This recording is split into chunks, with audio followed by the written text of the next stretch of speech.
السلام عليكم ورحمة الله وبركاته. جرى هردوتا في كبجمتوتا داوتوتا كي وروني تاتانون ديكيسانو الشمار كفونا جرى سنتجا حالة سعيدون كيسا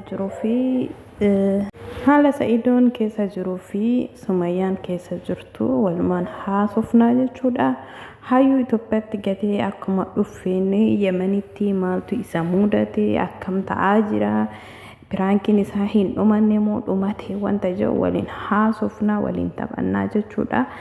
Kunis maal yoo jettan Sa'idoon wayita dura Hayaat waliin jiru Hayaat ufajjeessaa jettee isa sodaachisaa turte garuu ammoo garagalii isatu Sumayyaadhaaf du'aa jira jechuudha. Kunis maal ta'uu heedaa jechuun ijoollee isaatii fi maatii isaa qabattee isin gara Saawudii deemuu heddii yookaan immoo deemtee ka jedhamu mana gadhiistee jedhanii isilleen mana gadhiistee piraankii itti fufaa jirti jechuudha. Maaliif wanti kun piraankiidha dhugaa miti soba jechuudha. Saniifuu uummatuma burjaajeessuu fi wanta isaan dalagaa jiranii jechuudha. Abdiin immoo hawwii si ajjeesaa Sa'idoon yoo waan tokko ta'e si dhiisuu si ajjeesaa jedhaanii jira. Dhugaa Sa'idoon yoo waa ta'e si ajjeesuu deemu YouTube isaa guddifatuuf. Kunis mamaadha. Haa ta'u malee asirraa maal hubanne wanta kaleessaa isin dalagdan akka isiniif deebi'u beekamaadha jechuudha. Maaliif Sumayyaan obsaan isaa wanna inni dalagu keessaan garaan isii gubataa gubbaan kolfaa argitanii isa qeebaltee jechuudha.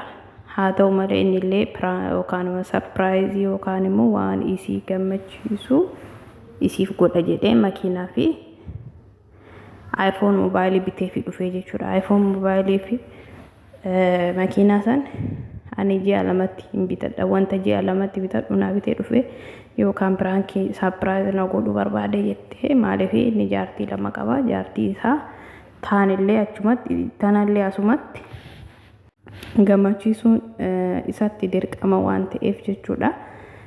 Saniif isii gammachiisuu barbaade wanta kana raawwatee jechuudha.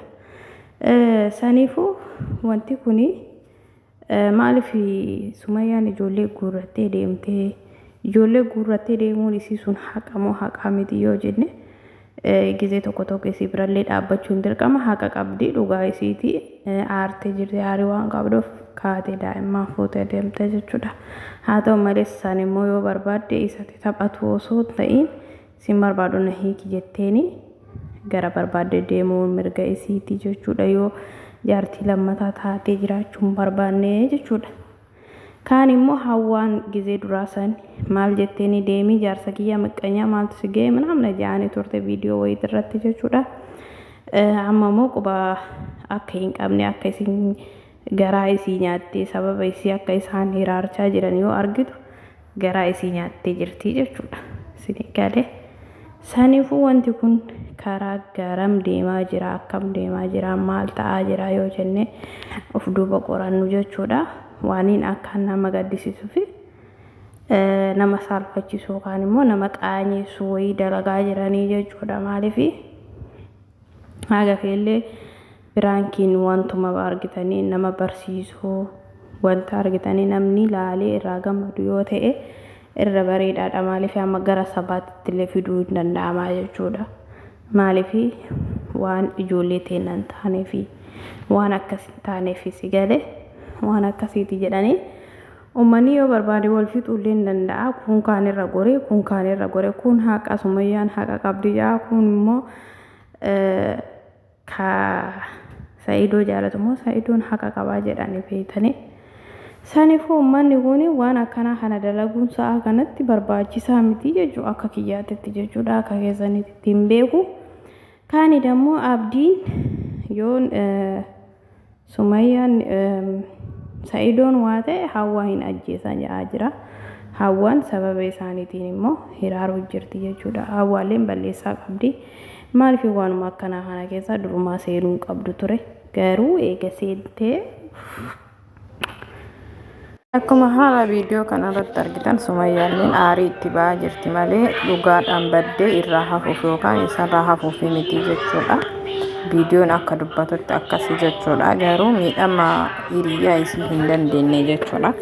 Asirratti hiriyyaan isii duraa sunuyyuu kootu si baasee deema osoo inni bakka kana hin gahin ja'anii turte isa san sammuu isiitti qabattee har'a Sa'iid irratti waan akkana raawwataa jirti jechuudha. Maaliif harki harkaan namaa deebi'a jedhanii waanuma dalagan waanuma haammatan facaafatan haammatanii jette Oromoon beeytanii saniifuu waanuma facaafate haammate innillee hayyuun maaluma je'itti bannaataa akkami jaarsa kiyya akkana na jalaa goote sababa isiin jalaa duute jetteetanii yoo tana balaa buusaa jirti ka akkanatti Sumayyaan gammaddee irraa haasaa jirti mirqaana guddaa irraa qabdi jechuudha. Haasaa isiin amma haasoftu kanarraa jechuudha.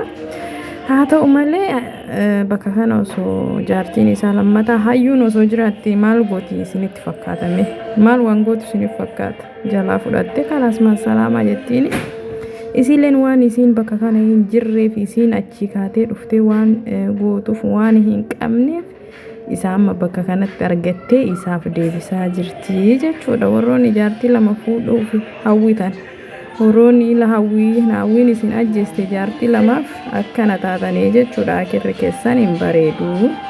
Saniifuu of eeggannaadhaan jiraadhaa sinansa. Sa'iid kun Sumayyaadhaaf jennaan akkana feentii naqqalee dhugaa Sumayyaadhaaf amma akkana feentii naqqalee moo ijoollee ofiitii feentii naqqalee isiniif fakkaata?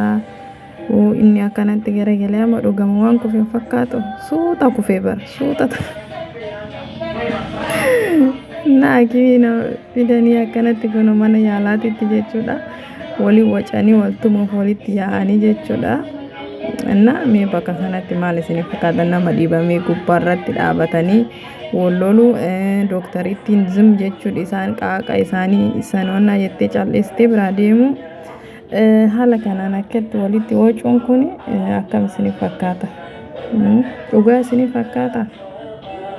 Saniifuu piraankiidha. Yaaddeen waa'ee isaanii kanarratti jechuudha. Kanatti mana jijjiiratanii tiniin isinii galee mana jijjiiratanii akkanatti isinitti taphatan malee dhugaadhaanii miti. Saniifuu baga manallee jijjiiratan mana haaraa keessan arguuf immoo hawwii guddaadhaan eeggataa jirra. Sumayyaan garuu mana haaraa nutti agarsiistee jirti. Yaa Sa'iidoon isiin jirtu jechuu isaatti santu xiqqoo isii akkas ta'e. Hawwaan abdiif hawwaan akkanatti wal fixuu jiran kaa yaa gulana maal akka wal godhan eessa akka wal fidan hin arginaa jechuudha. Saniifuu sin dhiisuu si ajjeesa jedhanii jira itti tirtiraa jira. Tirtirrii isaa isaan akka Yada akkasii piraankiin kun akkam isinitti tolee diraamaan isaanii kun isinitti tolee jira. Dalagaa bareedaarra jiranii. Yaa viidiyoon isaanii namatti tola garuu baay'ee haalli isaan itti dalaganii haalli isaan itti hojjetan hedduu namatti tola. Piraankiin isaanii baay'ee tokko nama gammachiisa. Ijoolleen teenna kaawwannaa akkana sirriitti jaalatanii saniif daawwadhaa fi sirriitti jechuudha. Abdiitu birra hin jira. Sumayyaalleen irraa haasofte jirti. Hawwaarra hin jira. Sa'iid Baabaarra illee hin jira. Adaamaatu birratti daawwadhaa. Sinansaa subscribe like share gochuun dagatiin asumaan